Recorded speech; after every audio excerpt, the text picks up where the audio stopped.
Boa tarde a todos. Sejam muito bem-vindos. A grande maioria, pelo menos pelo que eu estou vendo aqui, não é daqui de Salvador. Então, sejam bem-vindos a essa boa terra. Queria agradecer ao pessoal da ADIT pelo convite que me fez, que me honrou muito em poder mediar esse bate-papo sobre um painel tributário. Pelo que eu vi, é o único painel tributário dos 2 dias, o que eu acho isso muito ruim, devia ter muito mais, não, Ricardo? Mas acho que vai dar para a gente fazer um bate-bola interessante. Pelo que eu vi, já soube também, vamos imprimir aqui uma coisa muito mais informal. Daqui da parte da gente, vocês têm essa garantia, e da parte de vocês também, me sugeriram que fosse aberto a fazer perguntas nos últimos 15 minutos, o que não impede que a gente aqui, em determinado assunto que vocês tenham alguma dúvida pontual, pode levantar a mão informalmente e a gente, então, troca uma informação. Então, o tema tributário, na verdade, seria atualidades, e nós, apenas por uma questão de direcionamento, de facilitar a comunicação, elegemos, assim, alguns temas para que possamos bater esse papo. Mas não impede, repito, que vocês também sugiram algum tema que seja da curiosidade de vocês. Eu estou aqui com meus amigos, colegas, Carlos Antônio Onofre, do escritório Marques Onofre, Matos e Tanuri, Sociedade Advogado, Estela Camargo, do Lila, Huck, Otranto, Camargo Advogados, e o Ricardo Campelo, do Broto Campelo Advogados. Meu nome é Marcelo Nogueira Reis, eu sou da Terra, assim como Onofre, e vamos começar, sem muito delonga aqui. Exatamente nessa questão dos temas, a gente elegeu alguns que nós entendíamos, ou como entendemos, que seriam temas mais atuais, mais palpitantes, que a gente pudesse, de alguma forma, implementar o efeito prático. E essa questão da permuta, da tributação, da operação de permuta pelo imposto de renda, PIS, COFINS, se é ou não é receita, quando você recebe em permuta algumas unidades ou alguns bens. Isso foi uma questão que, durante anos e anos, aparentemente estava tranquila. Quando veio um parecer da Procuradoria, o 9, não é isso? Parecer número 9, e que criou um bocado de confusão, e começou a mudar tudo, e todo mundo ficou revoltado com isso, e aí começaram os embates contra esta portaria. E é muito nessa linha que nós vamos discutir aqui. Os conceitos das permutas, das tornas, do pagamento um pedaço em dinheiro, um pedaço em bens, do reflexo disso na tributação das empresas do lucro presumido, especialmente, e também a evolução da jurisprudência a partir desse parecer 9, que foi ele exatamente que deflagrou essa discussão.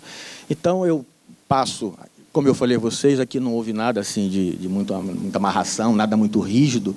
Então, o doutor Onofre, peço a ele, por gentileza, que já faça algum comentário sobre este problema, talvez ele dando alguns conceitos mais específicos na área do direito, na área civil, e depois a gente dá um fechamento com a doutora Estela e Ricardo sobre a repercussão disso, que é o que importa muito para a gente também, tanto no CARF, quanto no STJ, nos tribunais de justiça. Então, vamos, por favor, muito obrigado a vocês. Boa tarde a todos. Primeiro, também agradecendo mais uma vez o convite para participar de mais uma edição da ADIT Júris. Marcelo já fez aí uma apresentação, eu só queria complementar essa apresentação. Meu nome é Carlos Antônio Onofre, eu sou advogado aqui da Terra, e os que me conhecem devem estar questionando o que é que eu estou fazendo aqui no painel tributário. Eu até compartilhei isso com meus pares, porque eu estou perdido. Minha formação é absolutamente imobiliária, nada guarda relação com o tributário. Mas, atendendo ao convite da ADIT, vou aqui contribuir um pouco com a experiência naquilo que os fundamentos no direito imobiliário que trazem aspectos para essas questões tributárias. E, nesse aspecto da permuta, a base de tudo, obviamente, é conceituar o fundamento jurídico da permuta. Não vamos aqui falar o básico, porque todo mundo aqui já já sabe, mas é importante a gente entender como a importância disso veio ressurgindo, né? A permuta entre estrutura contratual e de modelo de negócio, a mais antiga que se tem notícia, e, vez por outra, e justamente em momentos de crise, ela retoma a sua importância. Teve grande importância no final da década de 80, início da década de 90, com aqueles planos econômicos.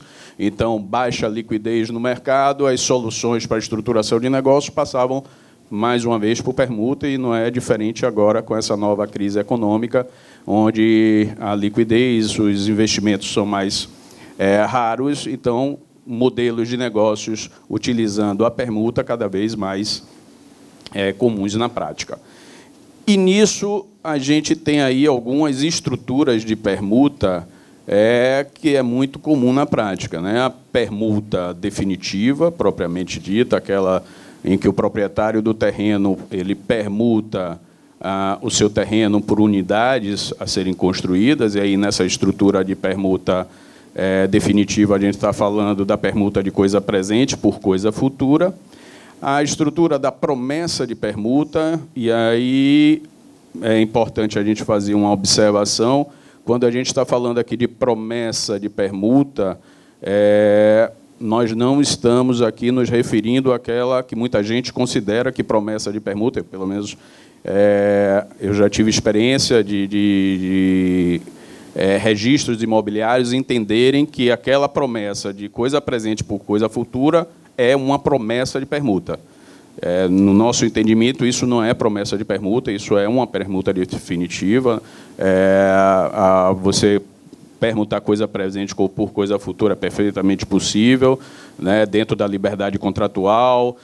O próprio Código Civil ele define que aplica-se às permutas as regras da compra e venda, e a compra e venda ela tem disposição específica da possibilidade de se fazer compra e venda de coisa presente e coisa futura.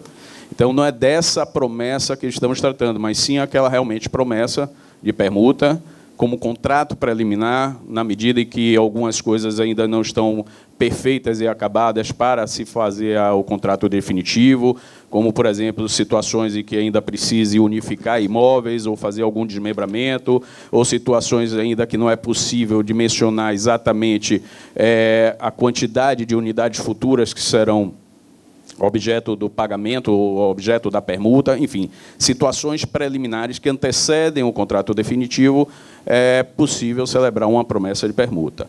E, por fim, uma estrutura muito comum é a chamada permuta com reserva de fração ideal, onde, na verdade, se permuta parte ideal do terreno, onde o proprietário se reserva uma parte ideal onde ele costuma receber nas unidades futuras.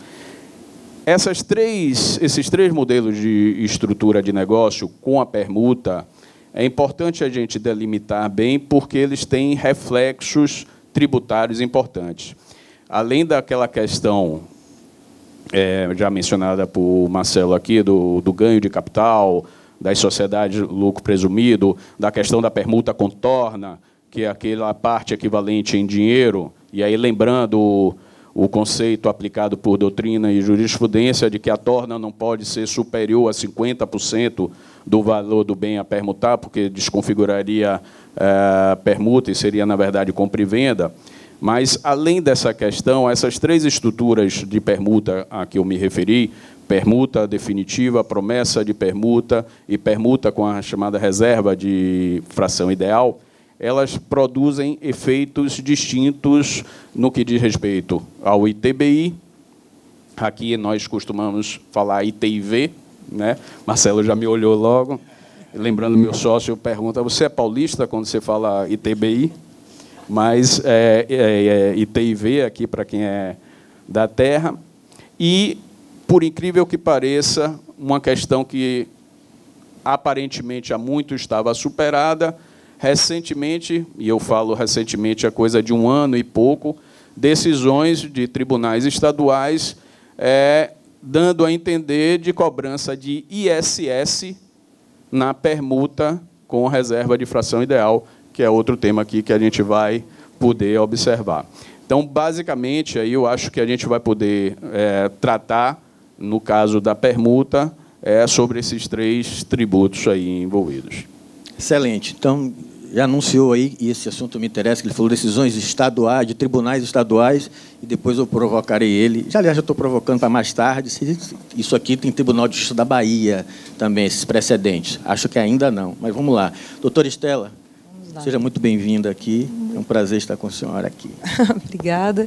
Olha, antes de começar, eu preciso só agradecer, porque a Bahia, e Salvador especialmente, é uma cidade muito simpática. Eu acho que a gente se sente muito bem recebido aqui, e é uma alegria estar. É o primeiro evento do Adit Juris que eu participo, e estou encantada. Primeiro que estou vendo vários e vários amigos, e conhecendo gente nova, e é uma oportunidade muito legal para mim. Obrigada.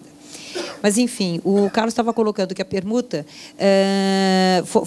foi bastante utilizada, especialmente, vamos chamar assim, nos momentos de crise, porque, de fato, é uma forma de você realizar o empreendimento sem precisar ter um desembolso tão grande logo no início. Então, em vez de você colocar dinheiro para comprar o terreno, você recebe o terreno e entregará as unidades futuras. Então, é uma forma de viabilizar o empreendimento nos momentos aí de menor liquidez.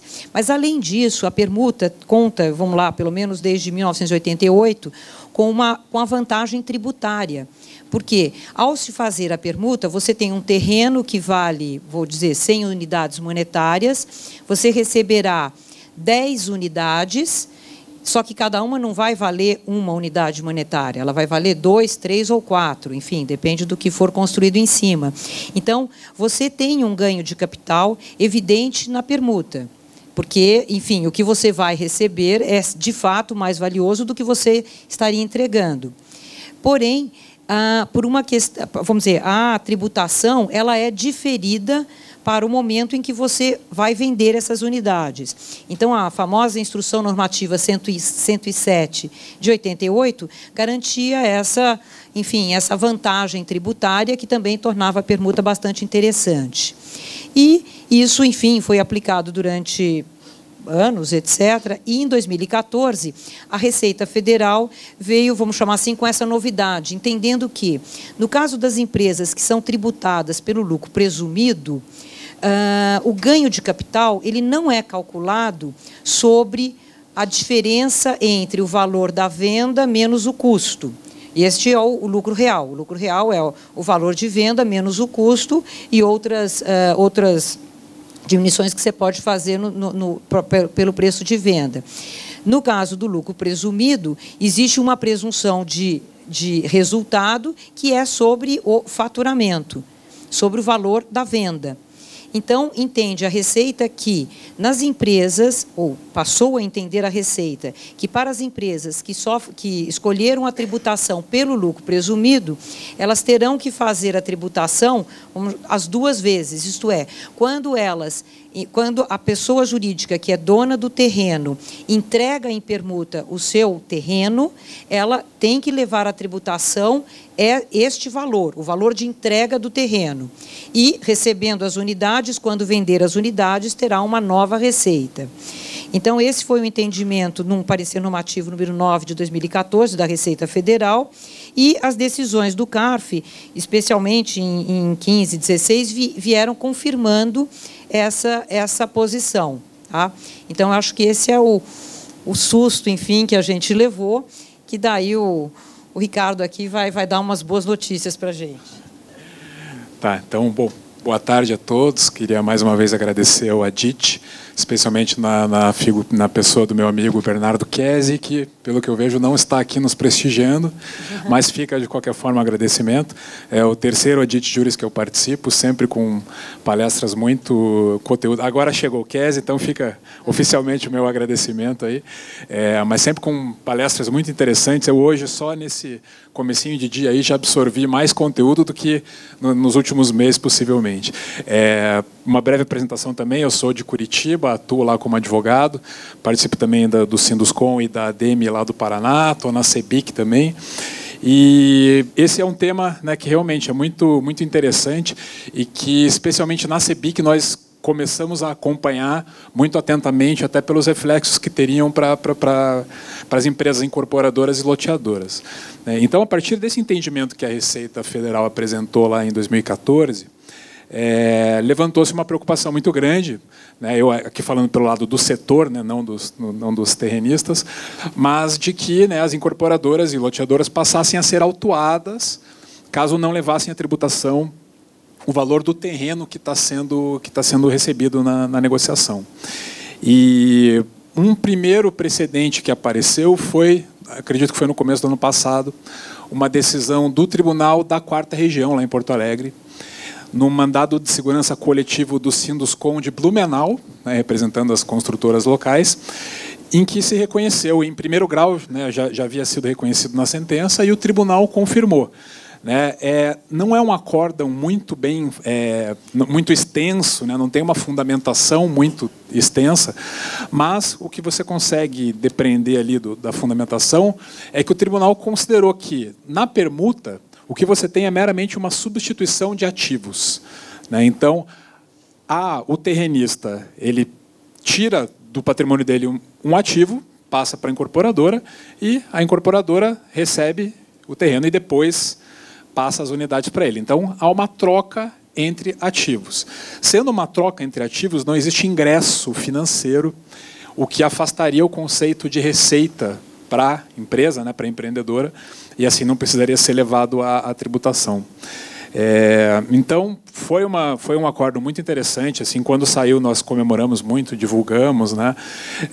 Isso foi realmente no ano passado. E mantivemos um acompanhamento de como que aconteceria a subida, né, no STJ, até para, se fosse o caso, a gente já estava preparando na CEBIC o ingresso como amicus curiae. Mas aconteceu que a União, de fato, apresentou o recurso especial, mas o recurso não chegou a ser conhecido no STJ. O relator, se eu não me engano, o ministro Napoleão, não conheceu por deficiência da fundamentação, alegando que havia meramente uma repetição de argumentação. A União Federal entrou com agravo regimental e o agravo regimental não foi conhecido também por deficiência de fundamentação, por estar meramente repisando os argumentos do próprio recurso especial. E, pelo que nós acompanhamos lá no site, o prazo já se esgotou para embargos de declaração, enfim, o que quer que fosse. Então, o entendimento, né, apesar do STJ não ter pré-questionado e entrado na matéria, prevaleceu o entendimento do Tribunal da 4ª Região, que é realmente uma notícia muito boa. E agora, em março, tivemos mais uma notícia favorável nesse sentido, uma decisão da Justiça Federal de Minas Gerais. É um mandado de segurança do Sinduscom Minas também, e exatamente no mesmo sentido, a sentença é até um pouco melhor fundamentada do que o acórdão lá de Porto Alegre, mas tocando justamente nessa questão que há uma troca de ativos, e que, sendo uma troca de ativos, né, não há ingresso financeiro que se devesse levar à tributação. A sentença é um pouco mais interessante porque ela abordou justamente essa questão do Código Civil equiparar a permuta a uma negociação de compra e venda, que era o argumento da União Federal. Falou, olha, se o Código Civil equipara a permuta a uma compra e venda, e na compra e venda eu tenho tributação, eu teria que tributar também na permuta.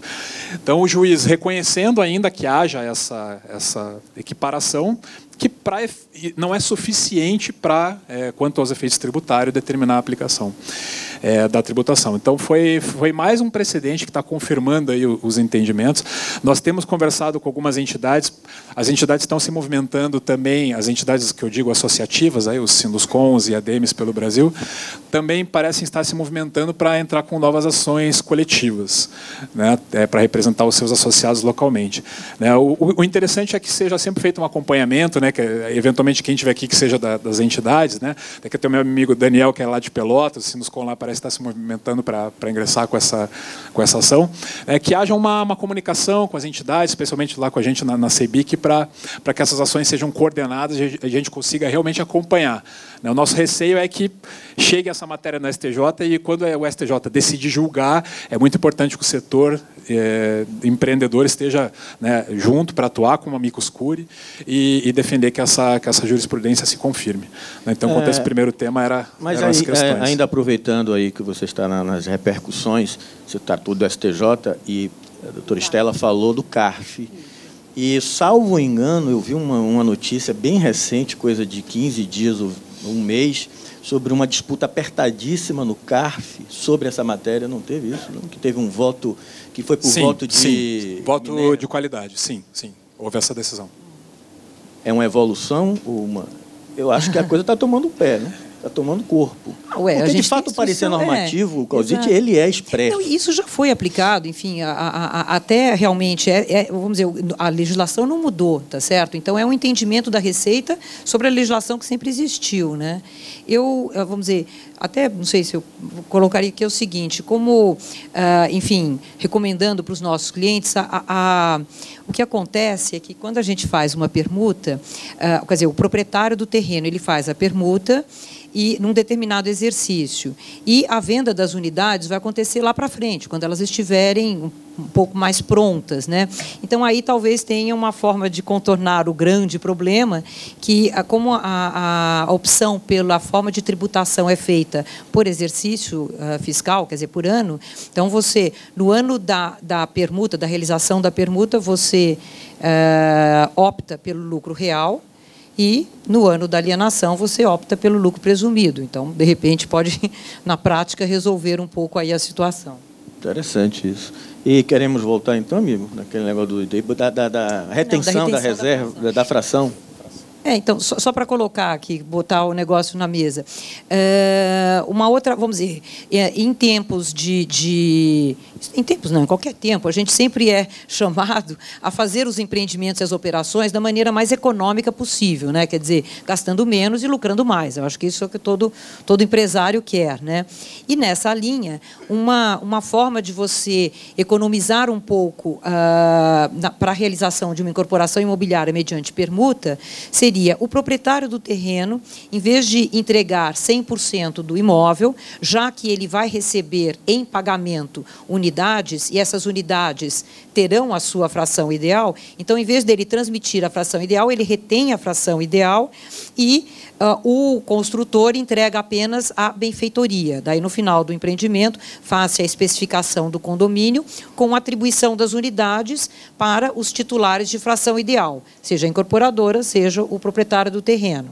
Então, evidentemente, se não há transmissão da fração ideal do terreno em 100%, mas em 80%, o ITBI vai incidir sobre 80%, que é o que está sendo transmitido. Daí vem... Eu acho de uma clareza fantástica a posição, mas eu tenho minha dúvida, não sei se você já enfrentou isso objetivamente, eu não, particularmente, se aqui o cartório, aqui, pelo menos Salvador, faria essa transmissão sem o pagamento do ITIV, quer dizer, ITBI. Você já viu isso na prática? Como é que o cartório funciona diante dessa... Sem a cobrança não se aplica aqui, pelo menos na nossa experiência local. E aqui em Salvador tem até um complicador que recentemente foi por edição de lei municipal, foi determinada a cobrança de ITV nas promessas de compra e venda de imóveis na planta. Então, essa foi uma outra discussão que tem registradores aplicando por analogia na promessa de permuta também, se tem na promessa de compra e venda a cobrança do ITV, na promessa de permuta ou na permuta com reserva, se cobraria também. Não vou nem entrar no mérito aqui da discussão específica aqui de Salvador, da cobrança do ITV na promessa de compra e venda, porque há uma discussão aí se, na verdade, o município estaria criando um fato gerador novo, o que não poderia, ou se, na verdade, o município defende que, na verdade, ele está fazendo uma cobrança antecipada de evento presumido, de fato gerador presumido. Esse é o argumento com base no artigo 150 da Constituição Federal, que a lei permite... ICMS, né, da substituição, exatamente. Podendo cobrar antecipadamente por fato gerador presumido. Coisa, vamos dizer, perante a municipalidade aqui de Salvador, se eu sou proprietária do terreno, 100%, e eu estou vendendo 50% do meu terreno para o meu primo, estou vendendo. Eu tenho que pagar 100% do ITBI? Não é nesse caso, não. O exemplo que eu citei foi nas promessas de compra e venda decorrente de incorporação imobiliária. nas incorporações imobiliárias, as promessas de compra e venda, ainda que não registradas, as promessas de compra e venda, ainda que não registradas, mas já de início, na celebração, já seria fato gerador para a incidência do ITIV. Aí essa discussão, é fato gerador ou não é? Ou é cobrança por fato gerador presumido? Então, o mediador está se metendo demais com os painelistas, mas é exatamente isso. E um dado, só para contextualizar, já que tem muita gente aqui de fora, isso pode acontecer em qualquer lugar, porque essa lei criando essa antecipação do fato gerador é relativamente nova, de 2014, por aí. Os embates judiciais aconteceram, várias liminares foram proferidas, sentenças, e o prefeito da cidade, ele, então, o que é que fez? Se aproveitando de precedentes do Lewandowski, e à época o Lewandowski era o presidente do Supremo, salvo engano, ele entrou com uma medida de suspensão de todas as liminares e sentenças. Botou tudo num bolo, levou uma bela tarde para o presidente do STF, e ele suspendeu todas as liminares e sentenças. Ou seja, a discussão está nesse nível. O Lewandowski, de fato, tem lá o entendimento dele de que aí seria uma antecipação apenas do pagamento, mas que o fato gerador continuaria sendo o registro da escritura. Mas é só para contextualizar com essa questão doméstica. Vocês que são aqui da Terra podem até dar uma informação mais precisa, mas pelo que nós acompanhamos, o Lewandowski saiu da relatoria e ingressou o Fachin no lugar. E tem uma decisão depois já do Fachin, dizendo que não é uma mera antecipação, que você estaria antecipando, você estaria considerando o fato gerador a promessa de compra e venda e reconhecendo a ilegalidade da cobrança. Que bom. Eu não vi isso na prática, não, porque pelo menos eu não fui notificado dessa decisão, até porque tem algumas ações judiciais. E não foi, na verdade, não foi no caso de Salvador, foi no caso do interior de São Paulo, mas como no processo de Salvador a relatoria também foi para o Fachin e deve acompanhar o mesmo entendimento. Nós estamos acompanhando também porque a CEBIC interviu como amicus curiae. Então, nós temos estamos acompanhando também, estamos fazendo o possível para reverter esse entendimento, que a decisão do Lewandowski foi totalmente absurda. Para vocês terem uma ideia, já que estamos falando de absurdo, até pouco tempo também Salvador cobrava ISS em incorporação imobiliária. Curitiba cobra, São Paulo cobra. Pois é. Eu estava falando agora com a doutora Estela, semana passada eu achei que o assunto estava sepultado, porque já desde 2007... já há legislação expressa dizendo que a incidência é exclusivamente do ITBI, mas semana passada eu ainda fui fazer sustentação oral no Tribunal de Justiça de um caso de ISS sobre incorporação imobiliária e deu trabalho para convencer. Tive que ir gabinete por gabinete, dizendo, pelo amor de Deus, não vá desfazer algo que já está na legislação soteropolitana. Mas você veja, a gente convive com esse tipo de cadáver aqui. Mas, nesses casos, o ITBI foi recolhido na transmissão, enfim, da unidade, e além do ITBI... Nem isso, não existia essa cultura do ITBI. A cultura era do ISS na obra inteira. Quantas unidades foram vendidas? Tantas. Por quanto? ISS na cabeça. Uau. Abate o material, Essa é uma realidade que infelizmente, persiste, né? Como eu falei, São Paulo e Curitiba, o que eles fizeram foi pegar aquele procedimento do INSS, né? Da regularização da obra, calcular pelo CUB e falar, você tem que atingir o custo aqui, você tem que me comprovar o mesmo custo do CUB. Senão eu vou te cobrar, e eu vou te cobrar, né, com base nas tuas receitas de incorporação imobiliária. Então, é incrível, mas ainda existe essa discussão. São Paulo, se você fizer pesquisa no TJ de São Paulo, no site, toda semana tem um acórdão novo dizendo que não incide ISS na incorporação imobiliária e a prefeitura continua cobrando. E aí, para trazer um fato também interessante, porque isso, apesar de a gente já achar que estava sepultado, isso na incorporação total, direta, a gente já achava isso absurdo, e aí a gente volta ao tema da permuta com a reserva de fração ideal. Porque aí já traz um complicador um pouco maior, até Ricardo tinha um entendimento, não sei se ainda tem um entendimento um pouco diverso do meu, mas, enfim, acompanhe ele, porque ele é o tributarista. Mas vocês viram que ele falou que não é tributarista, mas está dando uma aula aqui, né? Está dando um show. Mas quando a gente tem a permuta com a reserva de fração ideal, Recentemente, em final de 2016, tiveram 2 decisões do mesmo Tribunal de Minas Gerais, de 2 câmaras distintas. Uma entendendo que, mesmo na permuta com reserva de fração ideal, não incide ISS, somente ITBI. Na outra, do mesmo diferença de 2 meses de um julgado para o outro, a outra Câmara diz que, além do ITBI, tem a incidência do ISS sobre a parte da fração ideal, entendendo que da construção, entendendo que, como houve reserva de fração ideal, a relação entre o incorporador e o terrenista, o proprietário, seria de empreitada de construção da benfeitoria da unidade autônoma.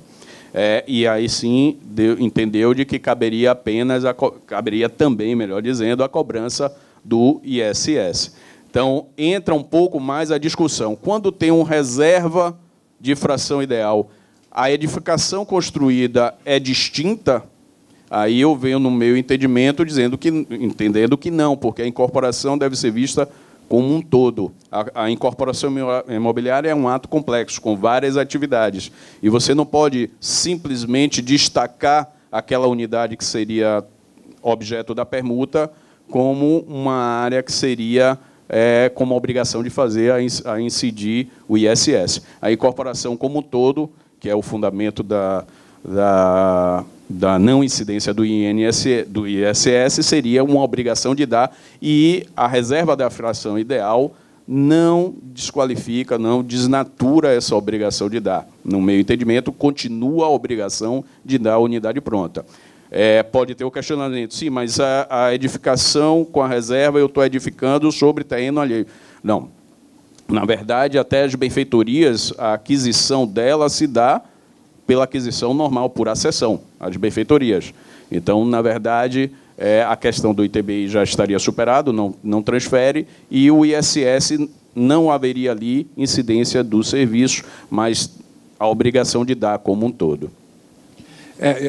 A divergência, ontem nós fizemos uma prévia, né, e acabamos entrando nessa questão sobre a permuta com a reserva de fração. Qual que é assim, a minha leitura com relação ao ISS? Eu vivo muito essa discussão do ISS na incorporação, né, justamente por atuar em São Paulo e Curitiba, onde ambas as prefeituras insistem em fazer a cobrança, né, parece que vão morrer tentando cobrar ISS da incorporação imobiliária. E qual que é a argumentação que nós sempre enfatizamos, até porque foi a base dos julgamentos dos precedentes do STJ, eu estou realizando uma construção no meu próprio imóvel próprio, incorporação direta. E se o imóvel é meu, eu estou construindo no meu imóvel, não há que se falar em serviço, eu não posso prestar serviço para mim mesmo. Quando eu mudo dessa lógica para a lógica da permuta com reserva de fração, eu estou construindo em terreno que é parte meu e parte ainda é do terrenista. Então, eu enfraqueço esse argumento, embora eu concorde que existe ainda essa abordagem, um outro argumento para tentar afastar a incidência do ISS, que eu estou trabalhando realmente com uma obrigação de dar, né, entregar unidades prontas e não uma obrigação de serviço.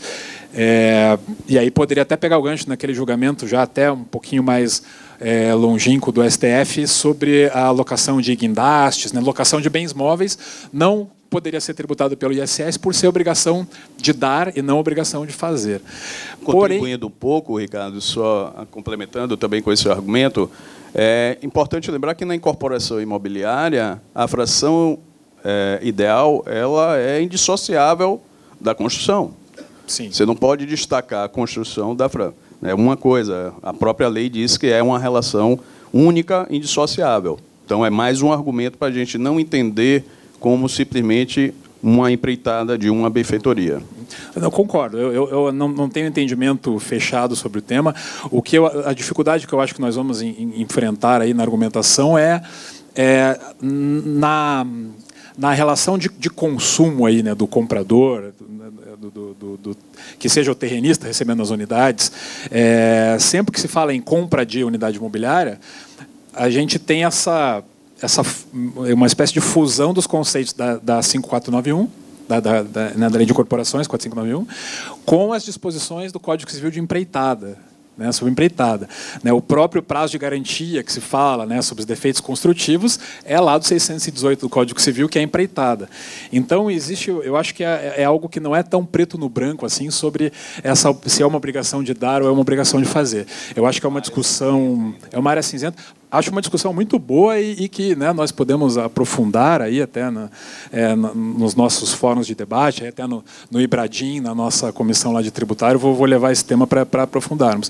O que eu acho importante frisar é que, em se entendendo que é serviço, não há só o ISS.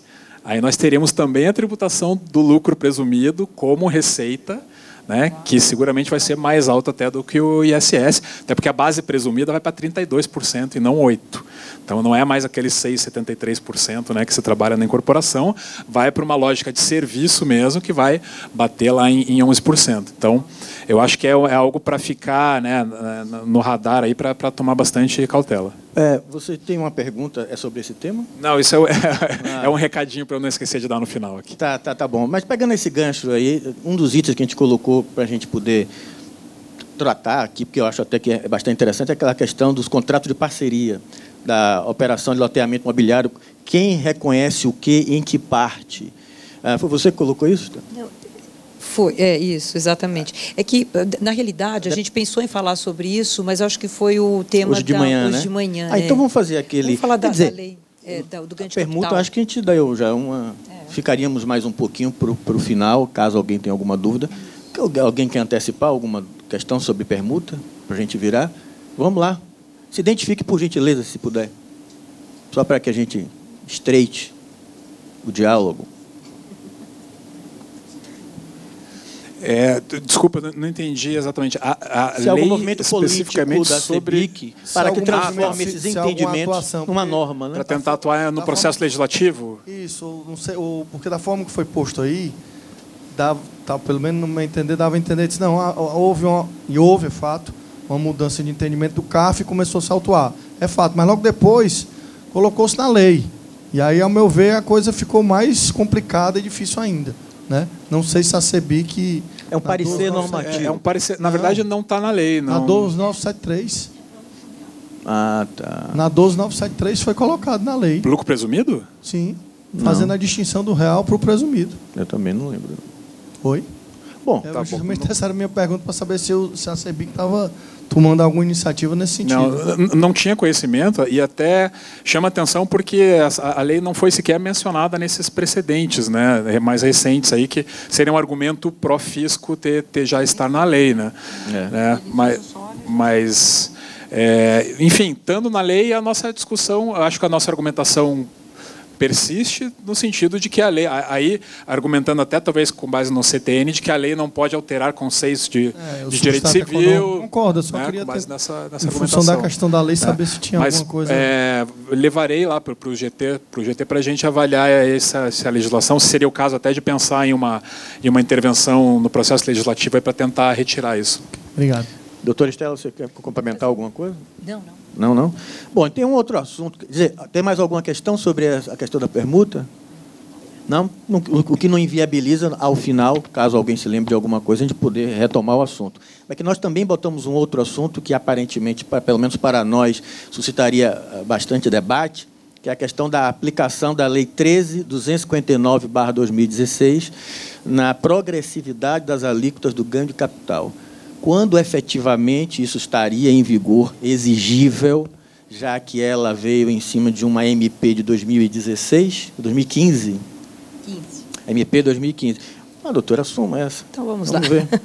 Então, vamos lá. Realmente, em 2015, foi editada a medida provisória 692, aumentando as alíquotas progressivamente as alíquotas de ganho de capital. Quer dizer, até 5 milhões, a alíquota permaneceu de 15%, e depois passou para 17,5%, 20% e 22,5%. Tá? Então, a medida provisória era de 2015, em 2016 foi convertida na Lei 13.259. Daí, a primeira dúvida que surgiu, né, será que o fisco vai entender que o ganho de capital ocorrido em 2016 estaria sujeito às novas alíquotas ou aplicaria-se o princípio da anualidade, então somente a partir de 2017 é que essas alíquotas iriam incidir. Aquela tremedeira pouco inicial, mas daí veio um ato declaratório interpretativo, logo no começo de 16, dizendo que não, as alíquotas progressivas seriam aplicadas a partir de janeiro de 2017. Até aí, enfim, não temos o que fazer a não ser nos submetermos às novas alíquotas, né? Mas a dificuldade existe quando você tem fatos geradores, compra e venda, promessa, permuta, enfim, aqui para os mesmos argumentos usados pela muito sabiamente pela Prefeitura de Salvador, de que o fato gerador pode ser até antecipado, presumido, etc. Muito bem, fatos geradores consumados e ocorridos antes de 17, isto é, até 31 de dezembro de 16, com pagamento parcelado futuro. Recebimentos ocorridos em 17 ou em 18 estariam sujeitos às alíquotas progressivas ou não, por ser um fato gerador ocorrido anteriormente, estariam sujeitos às alíquotas anteriores.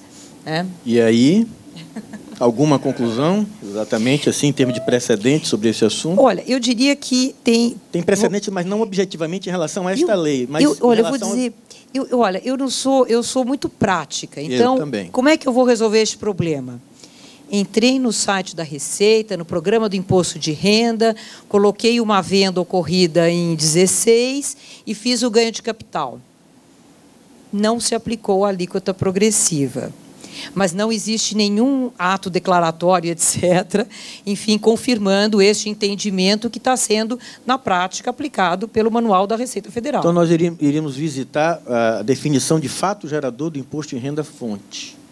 Mas seria fonte ou aí seria ganho de capital? Não necessariamente fonte. Mas olhe bem, porque na fonte, se você pagar a parcela... Estou falando o seguinte, você celebrou o negócio em 2016 e está recebendo as parcelas ou recebendo os dinheiros em 2017 e 2018. E aí, se aplicaria a lei de 2016, com ganho de capital a 15, ou entraria na progressividade?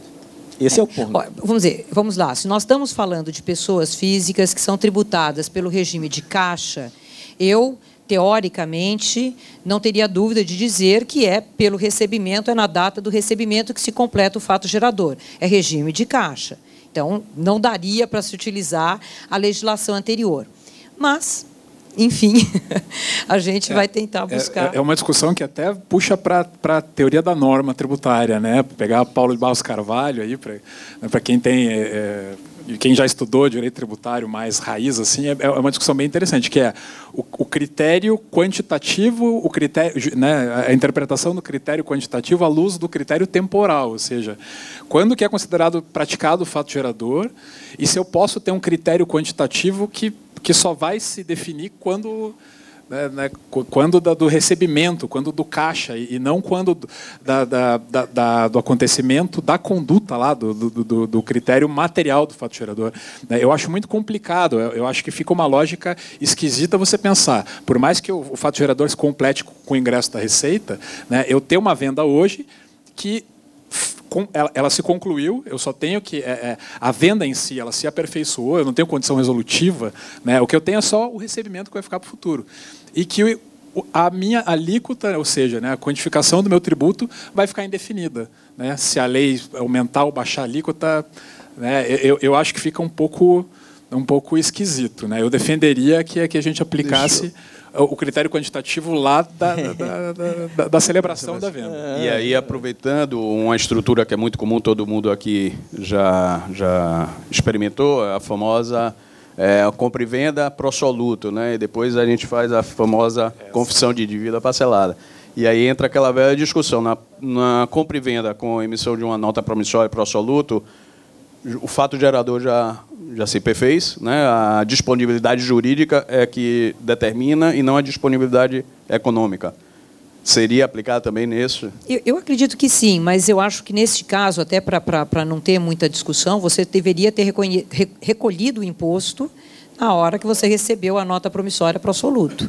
Né? E daí, então, você reconheceu o ganho de capital, tributou, ainda que o ingresso do numerário seja lá na frente, a sua tributação estaria garantida. Ainda que tenha ocorrido a novação, né, da pró-soluto, você tem um momento no tempo em que você já recebeu o preço. Recebeu pela Prosoluto, como você disse, né? A disponibilidade jurídica daquele recurso já existe. Então, nesse caso, aí eu entendo que o fato gerador se completou e que a alíquota seria daquele tempo, né? E não do futuro. Não aconteceu o recebimento da Nesse caso da Prosoluto? Aí ele tem uma inadimplência para resolver com o credor, mas do ponto de vista tributário, né? Eu acho que o ganho já foi. De fato, assim, não preciso nem entrar na questão da variação da alíquota, né? Mas vamos dizer, se eu tenho uma nota promissória pró-soluto recebida e tenho que levar à tributação esse recebimento, o fato de eu não ter, vamos dizer, não ter recebido, depois de ter havido inadimplemento, é uma perda que eu tive, mas não compensa com o ganho anterior que já foi tributado. Acho que as operações são... Termos análogos, quando essa discussão sobre inadimplência interferiria para eventual não pagamento de PIS, COFINS, os tribunais, pelo menos até onde eu conheço, disso não. Isso é uma outra questão. A questão é comercial. Você vai cobrar do seu credor, do seu devedor, no caso. Mas a inadimplência é venda feita, receber ou não receber, por conta do negócio, da contingência. Então, acho que é mais ou menos por essa linha também aí. Eu acho que um complicômetro nisso seria o fato de você ter um preço não definido, né? Você tem um preço atrelado a algum rendimento, né? Ou, sei lá, a variação do CDI, ou a saca de soja, ou alguma coisa assim. Daí você teria uma parcela indefinida do seu ganho de capital, porque ela dependeria de uma aferição futura. Isso daí complica um pouco mais. Permuta financeira que não é exatamente permuta, né? Exatamente. Mas, o nome que se usa, mas aí seria esse raciocínio de, né, você só não sabe o valor ainda que vai ser recebido. Mas ainda só para fechar, para puxar mais uma questão sobre ganho de capital, nós tivemos uma decisão bem recente agora, da primeira turma do STJ, no mesmo sentido que também já tinha ocorrido na segunda turma, que é sobre aquela questão da isenção do ganho de capital para quem faz a venda do imóvel residencial e nos 180 dias seguintes aplica todo aquele produto em outro imóvel residencial. Existia toda uma discussão sobre se essa mesma isenção prevaleceria caso eu, ao invés de comprar um novo imóvel, né, dentro desses 180 dias, eu tivesse feito uma compra anterior e use esse recurso dentro dos 180 dias para quitar aquele imóvel. A Receita Federal tinha entendimento de que não se aplicava a isenção, mas o STJ, as duas turmas agora já têm julgamentos no sentido de que a isenção prevalece.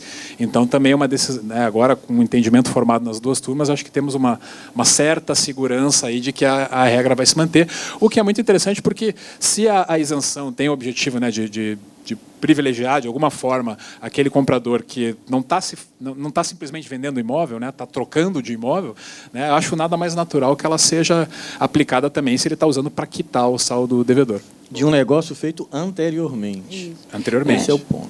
Mas então, porque, vamos dizer, tem uma regra no direito tributário que toda isenção tem que ser interpretada restritivamente. Então, de fato, nós estamos interpretando teleologicamente, enfim, a isenção. Mas não faz sentido, realmente, quer dizer, a regra de que primeiro você tem que vender o seu imóvel para depois comprar outro e enfim... uma punição sem sentido para aquele contribuinte específico. Exatamente. Então, é interessante. Eu não sei como é que da organização do evento, quanto tempo nós temos, em princípio era 15 e 20, mas eu não posso deixar de aproveitá-los aqui. Eu já provoquei, porque esse é um assunto, a gente chama de meio baiano, porque eu nunca vi esse assunto rodar assim, nos bate-papos, vamos chamar nacionais, e nós tivemos uma reunião de trabalho aqui na ADEME para discutir esse assunto. Esse assunto foi levado ao CEBIC, e o Ricardo, lá do corpo lá da CEBIC, acho que do jurídico, nós fizeram um parecer. O assunto é RET, o Regime Especial de Tributação, se receita de unidade vendida após a construção do prédio. Esta receita... Exatamente. Porque no precedente da solução de consulta, a 244, se não me engano, ela fala em edificação, terminada a edificação. Por isso que eu não usei a expressão habite-se. Não necessariamente a coisa estaria devidamente acompanhada. E isso aqui criou um problema, vamos dizer, local, porque há a solução de consulta expressa no sentido de que esta venda pós-edificação ou pós-habite não poderia ser tributada pelo RET e teria que ir pela tributação normal, mas ficamos aqui, tributaristas, civilistas, todos discutindo os conceitos. Poxa, até quando vai a incorporação imobiliária? Enquanto tiver unidade, tem incorporação e tem RET, o patrimônio de afetação, a maioria entendeu, junto com a CEBIC, que é sobre todas as unidades que constam do memorial de incorporação. Mas, aproveitando você aqui, e como pode ter pessoas que podem também estar com essa mesma dúvida, não necessariamente aqui do Estado da Bahia, eu gostaria que vocês, se quiserem, comentem sobre esta solução de consulta e se ela ainda prevalece ou se novas já vieram em sentido contrário. Não temos conhecimento de novas soluções, até é surpreendente. No ADIT que eu participei lá em Fortaleza, 2 anos atrás, esse tema foi levantado, lá foi debatido. Não temos notícia de novas soluções de consulta. A CEBIC tentou fazer de tudo junto à Receita Federal para convencer, né, amigavelmente, administrativamente, que não faz o menor sentido essa interpretação deles, né? Então, qual que é a argumentação, o fundamento jurídico que eles utilizam? Fala assim, a lei que criou o RET fala em incorporação sujeita ao patrimônio de afetação. Se eu concluir a obra, eu não tenho mais incorporação, né? E aí tem até uma discussão sobre, mas a obra se conclui quando ela terminou fisicamente, com o habite-se ou com a averbação do habite-se, né? Que até acontecer a averbação do habite-se, existe incorporação. No registro de imóveis tem incorporação. Então, seria uma outra discussão. Mas essa interpretação da Receita Federal. Acabou a incorporação, acabou teu RET, né? Isso tem efeitos econômicos para o empreendedor terríveis, porque a tributação dele vai acompanhar o sucesso comercial da obra. Se ele tiver uma obra ruim, que performe ruim, ele vai ter uma tributação maior. Qual que é a nossa interpretação e o que nós advogamos lá junto à Receita? Quando a lei fala que o RET prevalece para unidades, para venda de unidades imobiliárias da incorporação, quer dizer, unidades imobiliárias oriundas da incorporação imobiliária. Então, ainda que você diga, não tem mais incorporação, quando você pega a matrícula daquela unidade, o que consta lá? Claro. É uma unidade imobiliária resultante daquela incorporação. Então, não tem por que eu pegar aquela unidade imobiliária de incorporação e dizer que a venda dela está fora do RET, simplesmente porque a obra já foi concluída. A agonia... Desculpe, vai, Onofre. Não, só complementando aí, já num conceito não tributário, eu vejo o seguinte, o próprio artigo 1º da Lei 10.931, que instituiu, veio trazendo o RET, ela fala que o RET, os direitos e obrigações do RET, se estendem enquanto durarem as obrigações do incorporador. Isso, tem também essa argumentação. Então, não vejo só uma questão sobre a conclusão, o momento de conclusão da incorporação. Mais do que isso, eu vejo dentro de uma sistemática mais complexa. A gente tem que ver incorporação, patrimônio de afetação e o RET em si. E o patrimônio de afetação, a lei diz que ele só se extingue depois de registrados os títulos de todos os adquirentes. Então,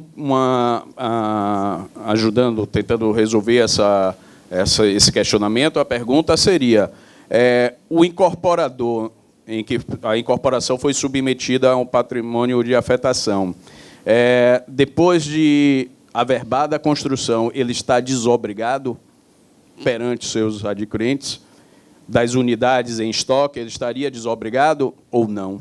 Se ele continua com a obrigação, mesmo das unidades em estoque com os adquirentes, entendo eu que persiste o direito do RET. A questão é muito simples. Se a gente considerar que se extingue o patrimônio de afetação ainda com unidades em estoque, o incorporador poderia, por exemplo, dispor dessas unidades de estoque para dar em garantias em outras operações. E é justamente o que o patrimônio de afetação tende a evitar. Então, no meu entendimento, eu acho que as unidades, o patrimônio de afetação só se extinguiria após a alienação e com o registro dos títulos de todos os adquirentes daquelas unidades. Aí sim acabaria o patrimônio de afetação e, obviamente, os efeitos sobre o RET. Até porque o RET veio como estímulo ao patrimônio de afetação, né? Porque, em sã consciência, nenhum incorporador faz a opção pelo patrimônio de afetação, dadas tantas obrigações que são inseridas. Então, tanto é que, no início, era 6%. Começou com 7%. Com 7%.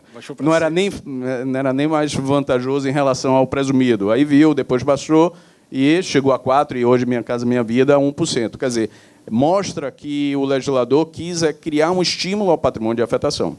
Então, ele está muito mais relacionado ao registro e à extinção do patrimônio de afetação do que a própria finalização da incorporação imobiliária, porque eu entendo que é texto expresso daí. Se eu observar o artigo 1º, fala: o RET se estende enquanto durarem os direitos e obrigações do incorporador perante os adquirentes.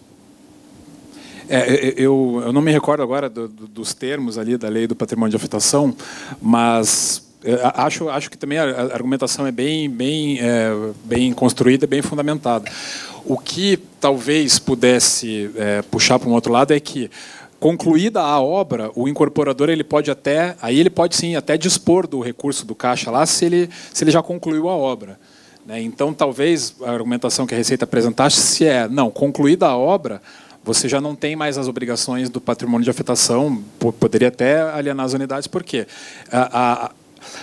O objetivo da lei do patrimônio de afetação é garantir a conclusão da obra e a entrega para os adquirentes, né? Proteger o adquirente de que aquela obra vai concluir, né? Para evitar o que aconteceu lá da Encol, né? Que foi justamente o que motivou o patrimônio de afetação, então o objetivo seria concluir a obra, né? Mas, enfim, eu acho que seja por um lado ou por outro, eu acho que tem muita argumentação para isso.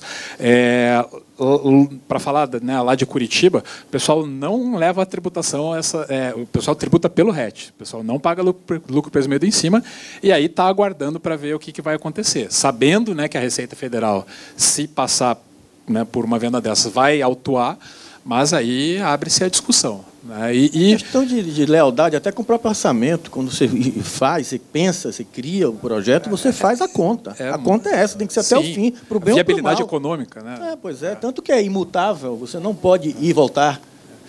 E até para falar sobre, né, não temos precedentes, aí não temos conhecimento de nenhuma decisão judicial. Mas, ano passado, no nosso seminário jurídico da CEBIC, que foi aqui em Salvador, inclusive, nós tivemos um desembargador do Tribunal da 5ª Região, me fugiu agora o nome dele, que falou junto do Humberto Ávila, né? O Humberto Ávila deu aquele show habitual dele, defendendo que a tributação é pelo RET, e o desembargador Cid, ele concordou, né, discretamente, ali, um pouco timidamente, sem muito alarde, mas concordou com a argumentação. Então, pelo menos, temos um magistrado aí demonstrando, né, uma simpatia com o tema. Inclusive, existe até o receio da consulta, aqui, pelo menos aqui na Bahia. Porque era muito simples. Por que não faz uma consulta e trabalha a consulta? Não. Esse assunto, deixa o assunto levantar a bola. É melhor assim. Na CEBIC, a decisão foi essa, tá? A CEBIC optou por não fazer a consulta fiscal porque... Mas até na linha do nosso colega lá de Fortaleza, que ele acabou de falar, e salvo engano, há algum tipo de iniciativa da CEBIC em implantar uma alteração na lei. Houve. Houve, né? Houve. Eu vi e ficou lindo. Ficou bem legal. Era uma expressãozinha que só até o fim. Resolvia. Sim, vai ser porque houve, não tem mais. Houve agora. Agora eu não me lembro em qual dos projetos de lei que foi, que realmente a assessoria da CEBIC, a Maria Luísa redigiu, nós avaliamos na época, mas eu acho que era a lei do refis, que foi tentado colocar ali, mas como é uma lei, né, um projeto de lei que tinha gente de tudo que é lado batendo, quer colocar o simples, não coloca o simples. Então, ali naquela briga, o pessoal acabou tirando, né? Mas é um assunto para retomar. É um assunto para retomar, com certeza. Porque, de fato, com certeza, cria um problema muito grande. Deixando claro que não que não é uma nova regra, né? Que é interpretativa, que vale para os fatos geradores anteriores também. Perfeito. Porque o que eu lembro assim, aí botava uma vírgula, independente da entrega, do momento da entrega da unidade. Fecha a vírgula e vai embora. Então, resolvia tranquilamente. Eu sempre achei, por que isso é tão simples de passar? Quer dizer, deveria ser simples para passar, mas não foi. Bom, de qualquer forma, nós estamos aqui já na prorrogação dos 10 minutos, para se alguém tiver algum... Já? Me deram 15 minutos agora? Ah, tá. Estava errado. Para as perguntas. Vai lá. Vamos embora. Tem alguém aí que queira fazer? Por gentileza, se você disser seu nome, a gente agradece. Tem um microfone aqui, só para a gente rodar. O finalizar é finalizar ou eu tenho 5 minutos? Ah, então tá lindo. Bora. Boa tarde. Meu nome é Cristiana, sou advogada no Rio. Tem só uma questão para acrescentar que eu acho que é importante nesse negócio do patrimônio de afetação e do RET, que essa solução de consulta específica, a consulta, ela dizia respeito a unidades que voltavam para o incorporador após um distrato, né, pós-habite. Né? Então, é uma questão diferente, até porque, como ele falou também, no inciso 1º, fala não só a conclusão da construção, o registro de todos os contratos e a quitação do financiamento.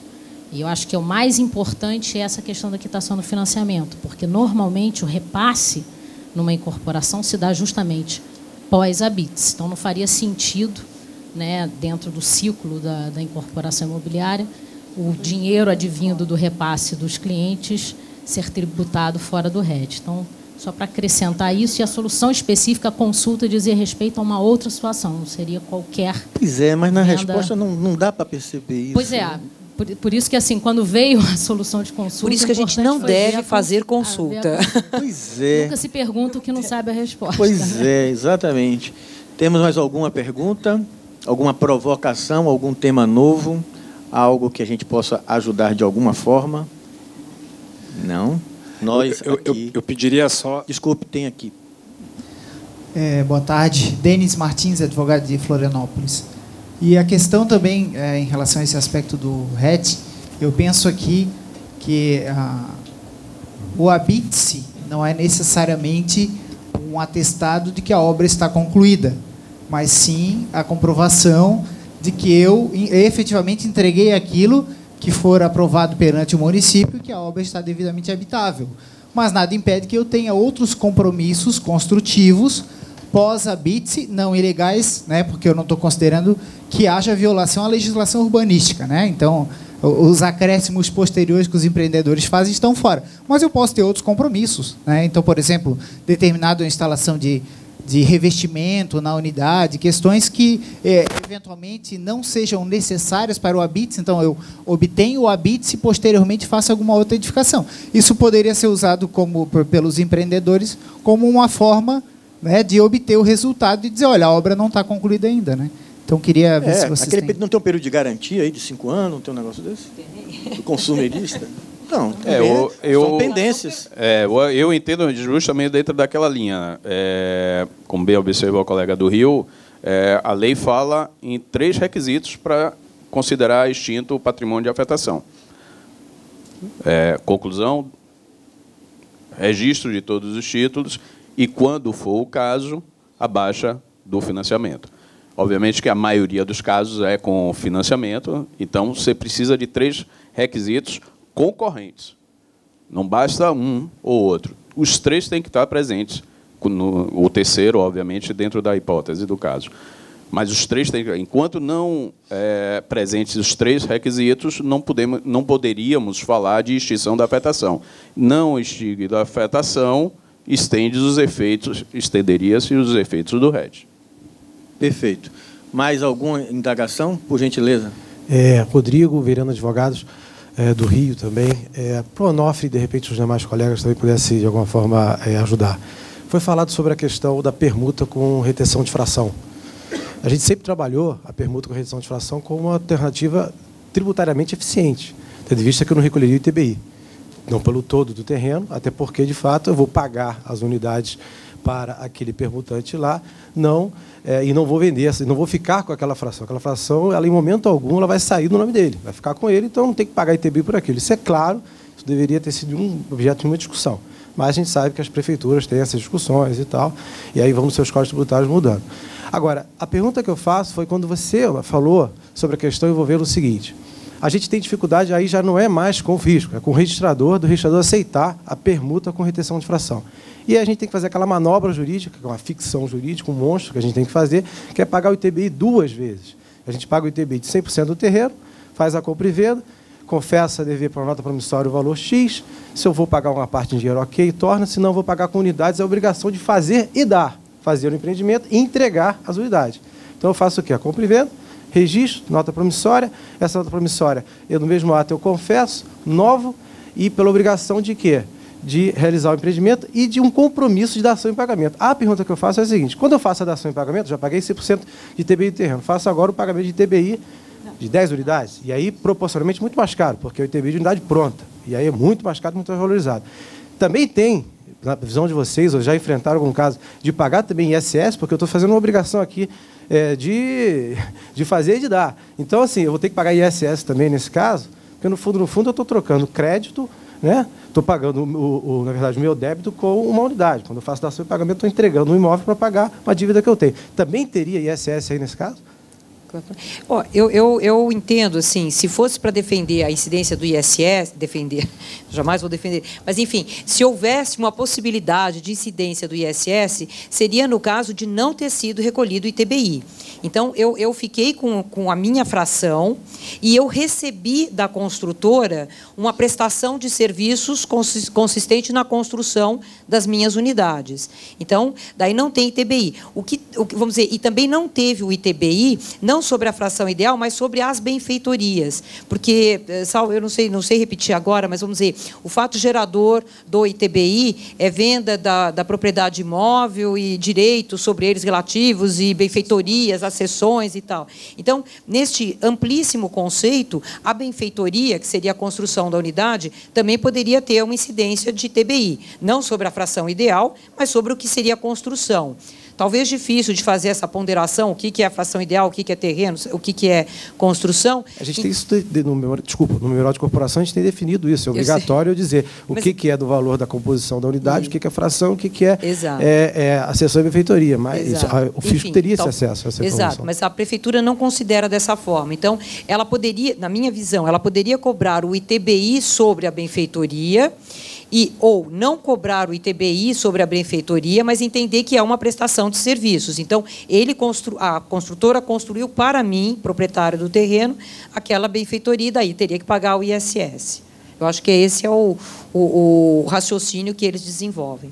Porque aqui, você veja, antes de virar a jurisprudência e a própria legislação soteropolitana sobre incidência do ISS sobre incorporação imobiliária, o planejamento tributário das empresas era exatamente separá-las.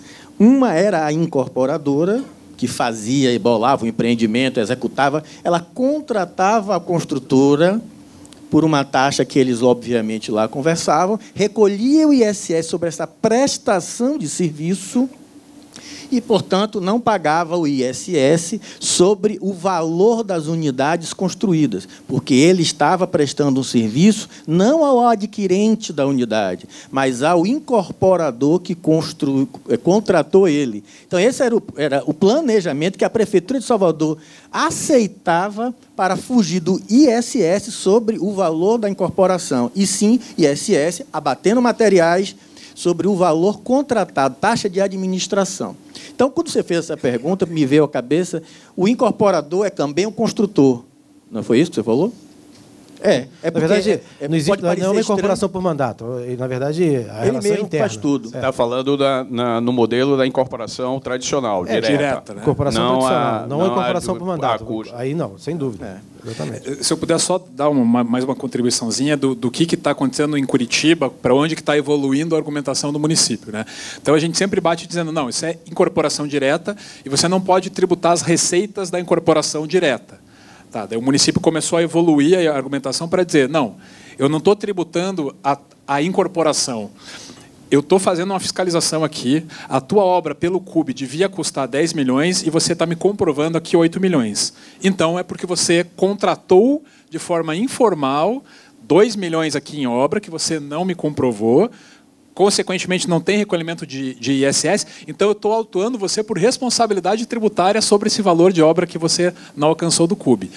Completo absurdo, né? Judicialmente a gente está com 100% de aproveitamento lá, mas eles vão, né, construindo e aprimorando as argumentações eles também nesse são sentido. Criativos, são né? criativos. A gente mas eles também são criativos. Obrigado. Mais alguma indagação? Por gentileza, quem é? Desculpe. Cíntia. Oi, Cíntia. Falando sobre o ISS, o grande risco que a gente vê na parceria imobiliária, no loteamento, principalmente, é de que seja tributado ISS sobre o serviço da parceria. E a gente fala muito em se a parceria for descaracterizada, se a Receita Federal entender que não é uma parceria imobiliária pelos riscos que existem, né, e pelas deficiências da parceria, da estrutura hoje, que pode ser entendido que é uma empreitada e a tributação do ISS, eu acho que é um dos grandes fatores de risco. Mas, mesmo assim, eu já vi... Porque a gente fala em descaracterizar ou não a parceria imobiliária, seria a Receita Federal. Mas eu já vi, independente da Receita apurar se é ou não é, ou analisar esse ponto, eu já vi uma prefeitura no Pará tributar ISS sobre parceria imobiliária em Paraupebas e cobrar o ISS, assim, porque, embora a tributação ou a caracterização ou não do CST número 15 da parceria imobiliária compete à Receita Federal, nada impede que o município tribute o ISS, se ele entender que há, independente de ser vigente ou não a parceria, né? O CST estendo caracterizado ou não. E eu vi no Pará ser cobrado ISS sobre um serviço de loteamento e foi assim algo estrondoso de caro, porque foi apurado quantidade de lotes, VGV, enfim. É super um risco e tanto a ser considerado. Eu acho que o risco aí a discussão ela acaba puxando justamente para essa discussão, mesmo a discussão da permuta com reserva, que eu não estou construindo imóvel próprio, o empreendedor no caso aí, né? Exatamente, porque ele está sendo construído, no caso da parceria, imóvel de terceiro. Né, o imóvel de terceiro. Eu acho que realmente é um caso, né, não estou dizendo que eu concordo com a incidência, mas eu acho que é uma discussão bem interessante que deve aprofundar bem aí nos tribunais. Exatamente. Mais uma indagação lá, por favor. Boa tarde. Gilmar de Vitória, no Espírito Santo. Eu queria falar um pouco sobre MCMV, a tributação no joelho ou no pé. Nós temos umas prefeituras lá no Espírito Santo adotando o recolhimento do ITBI, a cobrança do ITBI sobre a benfeitoria. O que acontece? A aquisição do Minha Casa Minha Vida se dá em algumas etapas, ainda na construção, a maioria delas. Naquele momento se faz o contrato, compra-se a fração e com o financiamento da benfeitoria. E aí esse dinheiro vai sendo transferido para a construção e naquele momento que ele compra, que ele assina o contrato com o agente bancário, é recolhido o ITBI. Aquele contrato tem força de escritura pública e é levado a registro e ali consolida o fato gerador. Ok? Então, a prefeitura lá, numa das prefeituras, está cobrando retroativo a todas essas unidades que foram adquiridas na construção e que não havia ainda benfeitoria. Queria saber se existe esse tipo de procedimento em outros estados, vocês têm conhecimento, e qual seria a melhor orientação. Eu arguí lá, através de uma ação, que a cobrança desse ITBI sobre a benfeitoria ela não deveria incidir, porque o fato gerador já tinha acontecido. Esse é um ponto. O outro ponto que eu queria falar sobre loteamento. Lá também está acontecendo sobre a construção. As empresas que constroem estão sendo autuadas para recolher o ISS sobre a edificação, principalmente nos loteamentos fechados. E também aquele que contrata a mão de obra própria, mesmo que não seja construtora, está sendo obrigado a recolher ISS sobre essa edificação. Sobre a edificação da infra ou das residências? Da edificação mesmo, da residência. Das residências.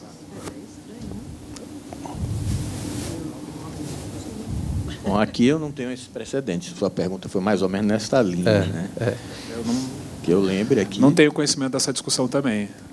Eu acho que com relação à definição do fato gerador sobre a benfeitoria, por exemplo, vai incidir o ITBI sobre a benfeitoria, precisaria ler exatamente o que diz, porque assim a Constituição dá a possibilidade do município tributar a transferência dos bens imóveis ou direitos a eles relativos.